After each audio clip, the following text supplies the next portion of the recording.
سامعین کرام، میں نے قرآن مقدس سورۃ البقرہ کی ایک آیت تلاوت کی ہے۔ اس مناسبت سے آج کا موضوع ہے منہج صحابہ۔ بہت اہم موضوع ہے۔ منہج کس کو کہتے ہیں؟ منہج کہتے ہیں طریقہ، منہج کہتے ہیں راستہ، منہج کہتے ہیں بالکل سیدھا راستہ، صراط مستقیم اس کو کہا جاتا ہے۔ سیدھا راستہ، ٹیڑھا نہیں، سیدھا راستہ۔ اور سیدھے راستے پر چلو گے تو کیا کہا؟ جنت ملے گی۔ ٹیڑھے میڑھے رہو گے تو راستہ بھول جاؤ گے، پہنچ نہیں پاؤ گے جنت۔ سمجھے؟ اور ہم اسی کو ہر نماز میں کوئی بھی نماز ہو، چاہے جنازے کی نماز ہو، چاہے سری نماز ہو، چاہے جہری نماز ہو، چاہے نفل نماز ہو، چاہے فرض نماز ہو، کوئی بھی نماز ہو، ہم ہر نماز میں یہی والا اللہ سے مانگتے ہیں کہ اهدنا الصراط المستقیم صراط الذین انعمت اللہ، تو ہمیں ان کے راستے پر چلا جس پر تو نے انعام کیا ہے، صراط مستقیم پر چلا اللہ، سیدھی راہ پر چلا۔ ہم ہر وقت دعا کرتے، سب سے زیادہ ہمارا یہی چیز اللہ سے مانگتے ہیں کہ یا اللہ سیدھی راستے پر چلا، ٹیڑھا نہیں ہونے دیجیے، ٹھیک ہے؟ اور ان لوگوں کے راستے پر چلا جس پر تو نے انعام کیا ہے، انبیاء ہے، صدیقین ہے، شہداء ہے، صالحین ہے، اس سے ہوگا۔ اسی لیے جب سورۃ الفاتحہ جب ہم پڑھتے ہیں ایک مکمل دعا ہے، سورۃ الفاتحہ مکمل دعا ہے، تب نہ ہم اور آپ لاسٹ میں آمین کہتے ہیں۔ تب کہا جاتا ہے دعا ختم ہو گئی، ہم لوگ کہتے ہیں آمین، اللہ تو قبول کر لے۔ اور اس کی بھی فضیلت ہے، آمین خالی کہہ دیے کافی نہیں۔ نبی صلی اللہ علیہ وسلم نے کہا، حدیث میں ہے، آپ صلی اللہ علیہ وسلم نے کہا جب امام آمین کہتا ہے آپ آمین بولتے ہیں، جس کا آمین اوپر سے فرشتے بھی آمین کہتے ہیں۔ جب امام آمین کہتا ہے، آمین کہتے ہیں، تو فرشتے بھی آمین کہتے ہیں۔ اور جن کا آمین فرشتوں کی آمین سے ٹکرا جائے، مل جائے، تو اللہ سبحانہ وتعالیٰ ان کے گناہ کو معاف کر دیتا ہے۔ کیوں نہ آمین کہو؟ سمجھا؟ تو منہج کا معنی ہوتا ہے سیدھا راستہ جو ہم اور آپ کو چلنے کا حکم دیا ہے، اور سیدھا راستے پر چلو گے تو جنت ملے گی۔ اس کی ایک اور دلیل آپ کو دیتے ہیں۔ حضرت جابر رضی اللہ عنہ کہتے ہیں کہ ہم اللہ کے نبی صلی اللہ علیہ وسلم کے پاس بیٹھے ہوئے تھے، اب نبی صلی اللہ علیہ وسلم نے کیا کیا؟ ایک تو تنکا لیا اور لے کر کے آپ نے کیا کیا؟ غور سے سنیے، فخط خطین عن یمینہ وخط خطین عن یسارہ۔ اس کے بعد آپ صلی اللہ علیہ وسلم نے ووضع یدہ، آپ نے اپنے ہاتھ کو رکھا، دو لکیر آپ نے ادھر کھینچ دیا یمین کی دائیں سائڈ، ایک لکیر آپ نے ادھر کھینچ دیا بائیں سائڈ، ایک لکیر آپ نے سیدھا کھینچا۔ یہ حدیث ہے۔ اس کے بعد آپ صلی اللہ علیہ وسلم نے اپنا انگلی رکھتے ہیں سیدھے راستے پر، یوں رکھ کر کے آپ نے کیا کہا؟ ثم تلا هذه الآیہ، آیت کی تلاوت کرتے ہیں، وَأَنَّ هَذَا صِرَاطِي مُسْتَقِیمًا فَاتَّبِعُوهُ وَلَا تَتَّبِعُوا السُّبُلَ فَتَفَرَّقَ بِكُمْ عَنْ دِینِهِ۔ مسئلہ واضح ہو گیا، ختم۔ آپ صلی اللہ علیہ وسلم نے کہا دیکھو راستہ ادھر بھی ہے، راستہ ادھر بھی ہے، اور ہم آپ کو منہج بتا رہے ہیں کہ چلنا کس راستے پر ہے۔ اس راستے پر بھی شیطان بیٹھا ہوا ہے، لیکن اس راستے پر جو شیطان بیٹھا ہے وہ نقلی شیطان ہے، وہ سمجھ میں آ گیا تو آپ سمجھ گئے۔ اس راستے پر جو بیٹھا ہے وہ بھی نقلی شیطان ہے، اور اس راستے پر اصلی شیطان ہے۔ سمجھ گئے؟ اصلی شیطان کو معلوم ہے، کیا معلوم ہے کہ یہ بندہ اگر اس راستے پر چلا تو یہ ڈائریکٹ جنت ہی جاتا ہے، یہ سیدھا والا راستہ جو صراط مستقیم ہے۔ اس لیے اصلی شیطان وہیں بیٹھا ہے، اقعدن لہم صراطک المستقیم، وہ وہیں بیٹھا ہوا ہے اصلی شیطان۔ اور نقلی شیطان جو ہم کو گمراہ کرنے والا ہے وہ دائیں بائیں ہر طرف ہے، جو ہم کو گمراہ کرتا ہے کہ یہ کرو یہ کرو یہ کرو، اور سیدھا راستہ چھوڑ کر کے دائیں بائیں طرف چلو تاکہ انسان گمراہ ہو جائے۔ سمجھ گئے؟ تو آپ صلی اللہ علیہ وسلم نے کہا کہ اس راستے پر چلو۔ کون سے راستے پر؟ سیدھے راستے پر، راستوں پر نہیں چلنا، سیدھا راہ ہم کو لینا ہے تاکہ آسانی سے ہم کو جنت کی منزل طے ہو سکے۔ اور جہاں ادھر ادھر ہوئے تو یاد رکھے گا گمراہ ہو جائیں گے، جو بھی بات میں بات آئے گی۔ تو یہ ہے ایک منہج کا معنی کہ سیدھا راستہ۔ اور ہم حدیث سے بتائے کہ اللہ کے نبی صلی اللہ علیہ وسلم نے کیا کہا ہم کو چلنے کے لیے؟ تمام راستوں کو بند کر کے سیدھے راستے پر چلنے کو کہا۔ اور ہم جو سورہ فاتحہ پڑھتے ہیں، میں نے قرآن سے آپ کو بتایا کہ ہم کو کیا کرنا ہے، صراط المستقیم۔ ہم یہی ہر ٹائم ہر نماز میں دعا کرتے ہیں کہ اللہ سیدھے راستے پر چلا، اس لیے ہم کو چلنا ہے کس راستے پر؟ صراط المستقیم، یعنی سیدھے راستے پر، دائیں بائیں جھانکنا بھی نہیں چاہیے۔ یہ ہو گیا منہج ہے۔ صحابہ کس میں ہیں؟ اس روئے زمین پر سب سے افضل انبیاء کے بعد اگر کوئی جماعت ہے تو وہ صحابہ کی جماعت۔ اس کو پہلے گرہ بات، ہم تاریخ سے صحابہ کو پہچانتے نہیں ہے بلکہ قرآن و حدیث سے پہچانتے ہیں۔ اور صحابہ کے بارے میں ہم رائے نہیں رکھتے بلکہ ایمان مانتے ہیں۔ صحابہ ہے کون کون؟ سب سے پہلے حدیث آپ کو بتا دوں کہ اللہ سبحانہ و تعالیٰ نے پورے جتنے بھی مخلوقات ہیں سب کے دلوں کو پہلے ٹٹولا ڈالا۔ سنو، یہ سب باتیں نہیں ملنے والی ہیں، نہیں ملیں گی۔ ٹٹولا تو سب سے اچھا دل کس کا پایا جاتے ہیں؟ محمد صلی اللہ علیہ وسلم۔ جب محمد صلی اللہ علیہ وسلم کا دل پایا آپ نے تو آپ صلی اللہ علیہ وسلم کو اللہ سبحانہ و تعالیٰ نے نبی کے لیے چن لیا۔ اس کے بعد دلوں کو ٹٹولا اللہ سبحانہ و تعالیٰ نے نبی صلی اللہ علیہ وسلم کے بعد تو سب سے افضل دل صحابہ کرام کو پایا، جو اللہ سبحانہ و تعالیٰ نے نبی صلی اللہ علیہ وسلم کے لیے آپ کو ساتھ دینے کے لیے دین کی نشر و اشاعت کے لیے اللہ سبحانہ و تعالیٰ نے صحابہ کی جماعت کو چن لیا۔ یہ سلیکٹڈ لوگ، چنندہ لوگ، چنے ہوئے لوگ۔ صحابہ کہتے کس کو ہے؟ جس نے نبی صلی اللہ علیہ وسلم سے ملاقات ایمان کی حالت میں کی، یہ یاد رکھیے گا۔ ورنہ ملاقات تو ابو جہل نے بھی کیا تھا، ملاقات ابو لہب نے بھی کیا تھا، ملاقات عتبہ اور شیبہ اور ابو طالب نے بھی کیا تھا، لیکن وہ صحابی کے درجے پر پہنچ نہیں سکا۔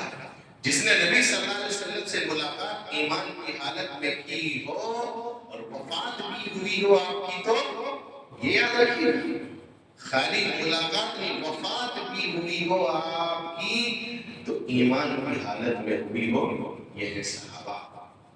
اور صحابہ کا دل انبیاء کے بعد سب سے اچھا ہے۔ اس کے بعد صحابہ کون لوگ ہیں؟ اگر آپ کو اس کی دلیل چاہیے تو آپ کبھی کبھی قرآن پڑھیے گا، آپ کو قرآن میں ملے گا اللہ اکبر، یہ جماعت دنیا میں اس طرح کی جماعت ہے، دنیا والوں نے کبھی اس طرح جماعت پھر اس کے بعد دیکھا اور قیامت تک اس طرح کی جماعت کبھی آئی نہیں۔ ان کی مثال تو نبی صلی اللہ علیہ وسلم نے یہ دیا کہ اس کو برا بھلا مت کہو، لا تسبوا اصحابی۔ بہت پہاڑ اپنے برابر کی سونا خرچہ کر لو گے تو تم کچھ بھی نہیں پہنچ سکتے اپنے برابر۔ سبحان اللہ، یہ رضی اللہ عنہ ورضا عنہ، سمجھ گئے اللہ کے بندو؟ کہا اللہ سبحانہ و تعالیٰ نے محمد رسول اللہ والذین آمنوا معه اشداء علی الکفار رحماء بینہم تراہم رکعا سجدا یبتغون فضلا من اللہ. یہ صحابہ کا محمد اللہ کے رسول ہے صلی اللہ علیہ وسلم. والذین آمنوا معه، اور اس کے ساتھی جو ہے یعنی صحابہ، اس کی خصوصیت یہ بیان کی ہے تراہم رکعا سجدا. جب بھی تم ان کو دیکھو گے یا تو رکوع کی حالت میں دیکھو گے یا تو سجدے کی حالت میں دیکھو گے. سبحان اللہ. صحابہ اللہ جب بھی دیکھو گے تم ان کو یا تو رکوع کی حالت میں دیکھو گے یا تو سجدے کی حالت میں دیکھو گے. صحابہ کی پہچان یہ ہے کہ ان کے پیشانی چمک رہا ہوگا، سجدے کے نشانات ہوں گے. یبتغون فضلا، یہ جو بھی عمل کرتے ہیں اللہ کے لیے کرتے ہیں، لوگوں کو دکھانے کے لیے کچھ نہیں کرتے. صحیح ہے ہمارے یہاں ہے کہ نہیں؟ ارے فلانا لوگ تو دیکھے تھوڑا، لوگ تو اچھا کہے گا نا، اللہ کو تو چھوڑو. تھوڑا سا اگر کہیں کچھ کام ہو کرنے کے تو گھومنے لگتے ہیں. چار آدمی تو دیکھے کہے گا تو فلانا کیا ہے، ہم نام میرا ہونا چاہیے. یہ بہت زور سے چلتا ہے، ریاکاری سے اگایا جاتا ہے. اور نبی صلی اللہ علیہ وسلم نے کو کہا تھا ان اخوف ما اخاف علیکم الشرک الاصغر، سب سے زیادہ مجھے جس چیز کا ڈر ہے میری امت سے وہ شرک خفی کا ہے. کہا اللہ کے نبی شرک خفی کیا ہے؟ کہا ریاکاری کا، دکھلاوا. اور بندے کے اندر ذرا برابر میں دکھلاوا آ گیا ختم، سب معاملے ختم ہو گئے. کوئی بھی عمل اللہ قبول نہیں کرے گا جب تک کہ اس میں اخلاص اور للہیت اور اللہ کی رضا شامل نہ ہو. سب ختم ہو گئے. لیکن صحابہ ایسا نہیں تھے. صحابہ یبتغون فضلا من اللہ، وہ جو بھی عمل کرتے تھے اللہ کی رضا کے لیے کرتے تھے کہ اللہ خوش ہو جائے. یہ صحابہ اور وہ منہج ہے. اور یہ صحابہ سمجھ گئے، صحابہ وہ لوگ ہیں کہ سب سے اچھی جماعت انبیاء کے بعد اگر کوئی ہے تو صحابہ کی جماعت. صحابہ کی جماعت اور صحابے کی طرح، صحابی کی طرح ایمان لانا ہم کو بھی ہے، اور انہی کے طریقے پر چلنا ہے اور انہی کے راستے پر چلنا ہے، تب کامیاب ہوگی. معیار اور جو کسوٹی اللہ نے دیا ہے، ٹو دا پوائنٹ کسوٹی اللہ نے دیا ہے سورہ بقرہ میں ایک ہی آیت جو میں نے ابھی پڑھا، فَإِنْ آمَنُوا بِمِثْلِ مَا آمَنْتُمْ بِهِ فَقَدِ اهْتَدَوْا. ویسے ہی ایمان لاؤ جیسے صحابی نے ایمان لایا. اگر ہدایت پانا ہے تو سمجھ میں آئی بات؟ ختم معاملہ. یہ تھا صحابہ کا منہج. آپ کو صحابہ کا منہج ہم سرسری یوں بتا رہے ہیں کیونکہ میرا یہی ٹاپک انشاءاللہ پرسوں اتوار کے دن جب شیخپور میں پروگرام ہے یہی ٹاپک دیا ہے میں وہی ریڈی کرنا. صحابہ کا منہج کیا ہے دیکھیں آپ کو یہ بتا. صحابہ نے کبھی نہیں کہا کہ یہ حدیث مجھے سمجھ میں نہیں آ رہی ہے. سنو، ایک تو صحابہ کا منہج کبھی نہیں کہا کہ یہ حدیث مجھ کو سمجھ میں نہیں آ رہی. آج لوگوں کو حدیث سناؤ تو کہتے ہیں کہ حدیث تو ہے لیکن ہم کو نہیں سمجھ رہا، یا نہیں میرا حدیث کچھ اور کہہ رہا ہے یا ہمارے مولوی صاحب کچھ اور کہہ رہا ہے. کوئی بھی کہے کہ صحابہ نے کبھی کہا اس طرح کی جملہ یہ صحابہ کا منہج تھا؟ کبھی نہیں کہا. صحابہ کا منہج یہ تھا کہ نبی کی حدیث آ جاتی تھی سر کو جھکا دیا، بس اس کے آگے تو چون چرا کرنا ہی نہیں ہے، کچھ بھی نہیں، چون چرا نہیں کرنا. حدیث پر اعتراض کرو گے تو گمراہ کیسے ہوگے معلوم ہے؟ سنیے حدیث. نبی صلی اللہ علیہ وسلم مال غنیمت تقسیم کر رہے ہیں، غور سے سنو، یہ سب کہیں نہیں ملے گا، کہیں نہیں. مال غنیمت جب تقسیم کر رہے تھے تو انہی درمیان میں ایک شخص نے کہا اٹھ کر کے محمد دے انصاف کیجیے. آپ اتنی بڑی بات نبی صلی اللہ علیہ وسلم کو کہنا سمجھ ہے؟ انصاف کریں. اللہ کے نبی صلی اللہ علیہ وسلم نے کہا کہ اگر میں نہیں انصاف کروں گا تو بتاؤ دنیا میں اور کون انصاف کرے گا؟ اور محمد صلی اللہ علیہ وسلم اگر انصاف نہ کرے تو بولو کون انصاف کرے گا؟ کہا اگر میں نہ کروں تو کون کرے گا؟ لو ان فاطمہ بنت محمد سرقت لقطعت یداها.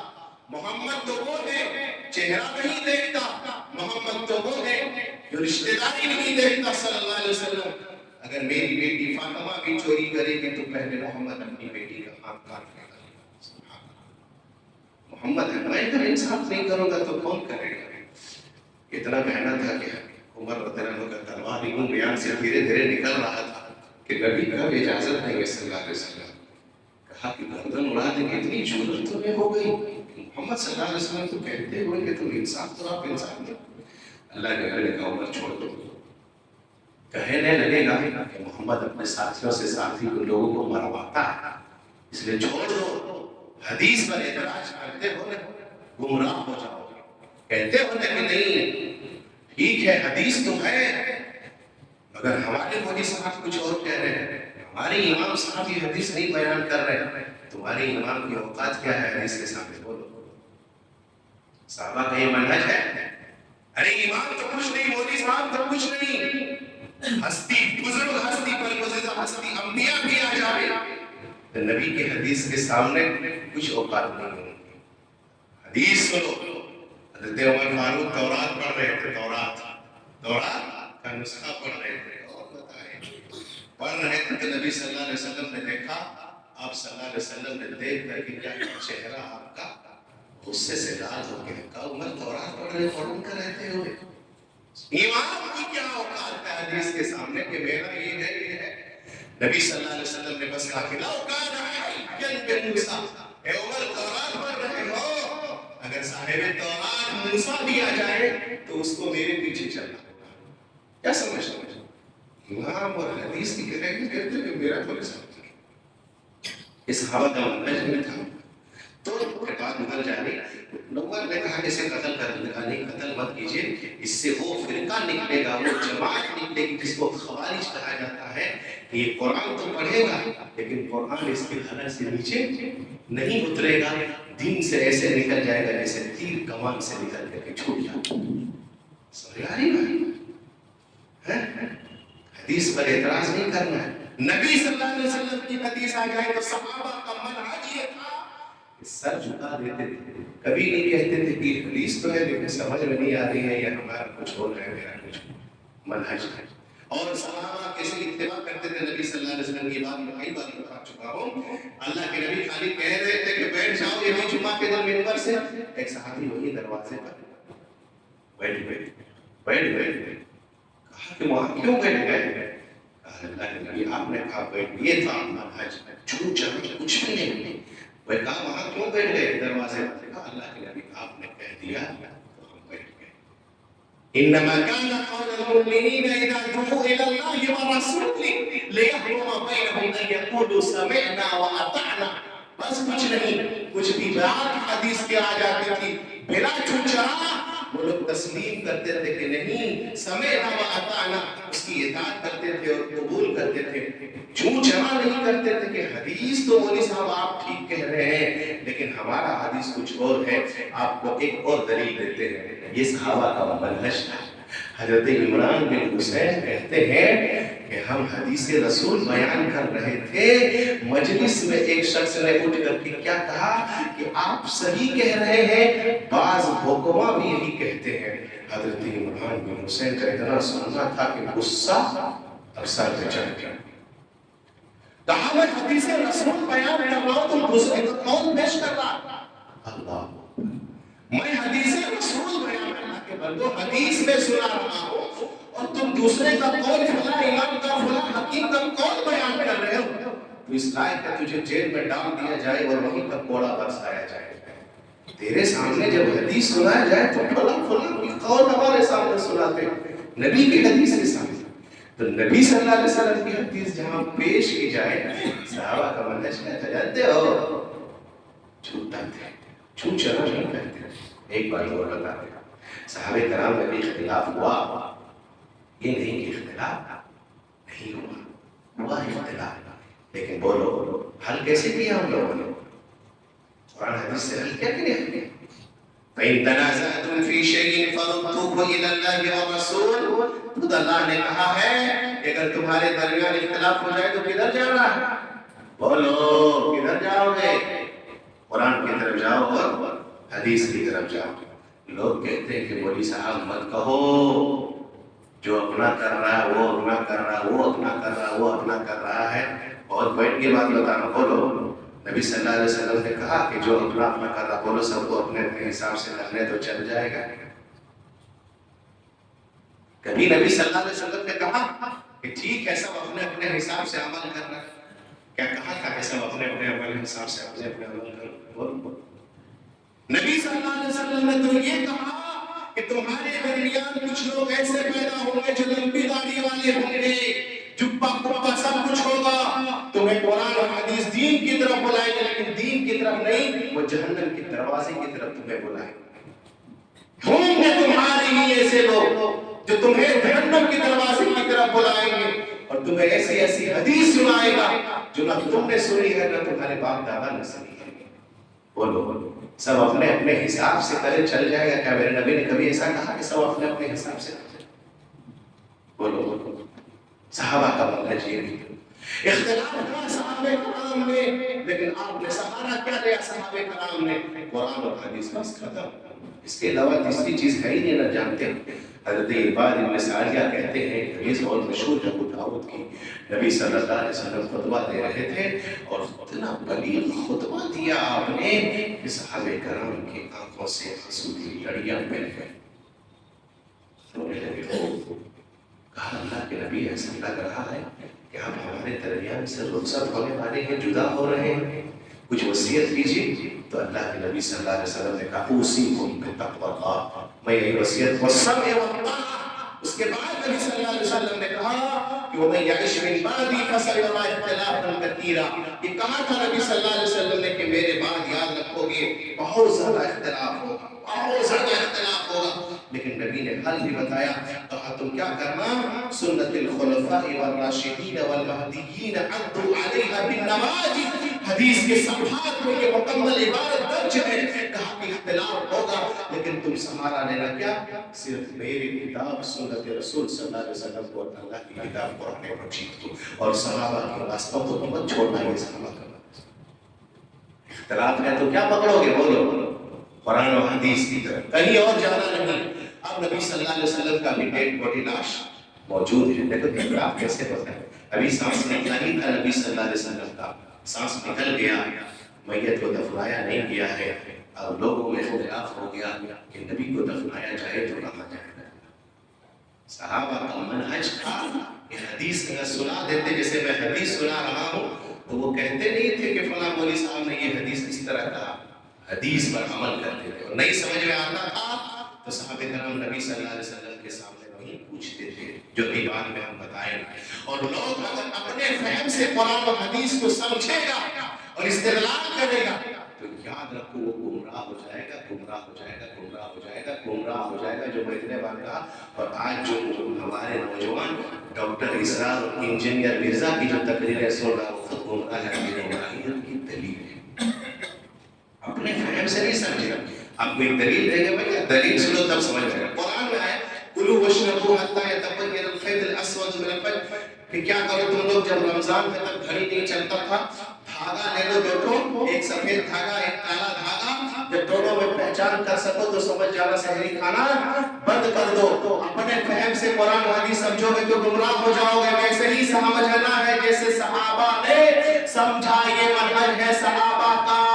لوگ آج کوئی دلیل نہیں دیتے قرآن و حدیث سے، لیکن استدلال غلط کرتے کہ دیکھو قرآن میں آیا ہے یہ کرو، قرآن میں آیا ہے وہاں جاؤ، قرآن میں وسیلہ کا ذکر آیا تو تم وسیلہ پکڑو۔ ایسے سمجھنا نہیں ہے، سمجھنا ویسے۔ تو اس حضرت عدی بن حاتم نے تو دھاگا لیا اور حدیث کا جملہ ہے اس نے تکیہ کے نیچے رکھ دیا کہ آج دیکھتے ہیں کب یہ دونوں دھاگا نظر آئے گا اور ہم فجر کا وقت دیکھیں گے۔ ارے بھیا دونوں تاکتے رہ گئے، وہ فجر کا وقت گول ہو گیا، سمجھ میں اس کو نہیں آیا کہ یہ دھاگا سفید دھاگا اور کالا دھاگا، اللہ کے نبی فجر ظاہر ہو گیا، سمجھ میں نہیں آیا۔ دوڑے دوڑے صبح اللہ کے نبی صلی اللہ علیہ وسلم کے پاس آتے ہیں، آ کر کے کہتے ہیں اللہ کے نبی میں نے اس آیت سے جو قرآن مجید کی ہے کہ حتی یتبین الخیط، میں نے دھاگا لیا لیکن سمجھ میں نہیں آیا۔ نبی صلی اللہ علیہ وسلم نے کہا کہ سنو، اس آیت سے یہ مراد نہیں ہے بلکہ اس آیت سے صبح کی روشنی اور رات کی تاریکی مراد ہے۔ اپنے فہم سے سمجھو گے تو گمراہ ہو جاؤ گے جیسے وہ لوگ گمراہ ہیں۔ انجینئر مرزا اور ڈاکٹر اسرار ہمارے نوجوان بڑا سنتا ہے ایسا ہے۔ تو نبی صلی اللہ علیہ وسلم نے صحابہ کرام نے جب حدیث سنایا ویسے سمجھنا، ڈیڈ باڈی رکھا ہوا کا نبی کو دفنایا انہیں کہاں؟ اختلاف ہو گیا. ایک تھوڑے صحابی آتے ہیں کہ میں نے نبی صلی اللہ علیہ وسلم سے یہ حدیث سنی ہے کہ نبی جہاں پر وفات پاتے ہیں وہ اس کے نیچے ان کی قبر ہوتی ہے، یعنی وہیں پر ان کو دفنایا جاتا ہے. اب نبی صلی اللہ علیہ وسلم کے سامنے جب حدیث سنایا گیا صحابہ کے سامنے، معاملہ حل ہو گیا. آپ کی جہاں ڈیتھ ہوا تھا، انتقال ہوئے تھے، وہیں پر قبر کھود کر کے آپ کو وہیں پر دفنا دیا گیا. حدیث صحابہ کا من ہے جو چلا نہیں کرتے. اب تو ایک پوائنٹ بتانے وقت ہو گیا. اس کے بعد نبی صلی اللہ علیہ وسلم کے بارے میں پھر اختلاف ہوا یہ کہ اب نبی چلے گئے تو خلیفہ کون ہوگا، امارت کون لے گا، ارے خلیفہ کون بنے گا. اس میں تھوڑا سا لمبا بحث چھڑ گیا تھا. قالت الانصاری منا امیر ومنا امیر. انصار کے صحابہ کہہ رہے تھے کہ ایک امیر ہم سے ہو جائے گا، اور مہاجر اس کہہ رہے تھے ایک خلیفہ ہم سے ہو جائے گا. کہا کہ نہیں ایسا نہیں ہوگا. حدیث دیکھا گیا. ایک صحابی پھر دوڑے آتے ہیں، اللہ کے نبی صلی اللہ علیہ وسلم سے میں نے کہتے ہوئے سنا ہے کہ الائمۃ من القریش، تو امیر نہیں، اگر امیر کوئی ہوگا تو وہ قریش سے ہوگا. صحابہ سے رنجر فوراً ہو گئی، جھگڑا فوراً ختم ہو گیا کہ جب نبی نے کہہ دیا ابھی قریش سے ہوگا تو پھر مہاجرین کو لڑنا کیا ہے. چلو یہ طے ہو گیا کہ صحابہ نے یہ فیصلہ کیا کہ قریش سے ہوگا. اب بنے گا کون؟ کہا نبی صلی اللہ علیہ وسلم نے اپنے جیتے جی جو وارثین اور جو جانشین چھوڑ کے گیا تھا کہ میرے پیچھے تم مسلح کو سنبھالنا. اس کا مطلب وہی ہے کہ ابو بکر صدیق رضی اللہ عنہ کو خلیفہ بنا دیا جائے. سب سرنڈر ہو گئے. سمجھ گئے؟ صحابہ کا مطلب کیوں چلو تھوڑی نہ کرتے ہیں. حدیث آ گیا. اس کے بعد ایک اور بات بات کے ختم. حضرت عمر فاروق رضی اللہ عنہ نے مشورہ کیا جب اس کا دور آیا. ایک جگہ پر طاعون کی بیماری پھیل گئی تھی. صحابہ نے کہا کہ وہ شہر جائیں کہ نہیں جائیں. کہا چلو تقدیر پر جو ہے اللہ وہی کرے گا. ایمان ہے نا. صحابہ نے کہا کہ نہیں تقدیر تو ہے ہی ہے لیکن تدبیر بھی کوئی چیز ہے. بچو مت جاؤ گا. طاعون وبا پھیلا ہوا ہے. عبد الرحمن بن عوف یوں ہی دوڑے آتے ہیں. کس چیز کے بارے میں بحث کر رہے ہو؟ میں نے نبی صلی اللہ علیہ وسلم کی حدیث سنی ہے کہ جس شہر میں وبا پھیل جائے، طاعون کی بیماری پھیل جائے، وہاں پر مت جاؤ، اور جو وہاں پر ہے اس کو وہاں سے نکلنے مت دو. معاملہ ختم ہو گیا. صحابہ کرام فوراً. تو ایک خالی ہم پہ رائے بتا کہ صحابہ کا منہج کیا تھا. حدیث آنے کے بعد جھوٹ چلا نہیں کہ فلاں ہے یہ ہے وہ ہے، میرا امام صاحب کچھ اور کہہ رہا، فلاں ولی صاحب. ارے کچھ نہیں ہے. جب حدیث رسول آ گئی تو بس سمعنا و اطعنا، اسی پر اطاعت کرنا ہے اور سر کو جھکانا ہے اور وہی ماننا ہے. اور جب اسی راستے پر چلو گے، یہ صحابہ کا جو منہج ہے، جو صحابہ کا طریقہ ہے، جو صحابہ کا راستہ ہے، تب ہدایت پاؤ گے، تب جنت ملے گی. ورنہ ادھر ادھر جھانکو گے تو گمراہ ہو جاؤ گے اور جہنم میں چلے جاؤ گے. بہت باتیں ہیں. اللہ سے دعا کرے اللہ سبحانہ وتعالیٰ تماموں کو کتاب و سنت پر چلنے، اس پر سمجھنے اور اس پر عمل کرنے کی توفیق عطا فرمائے.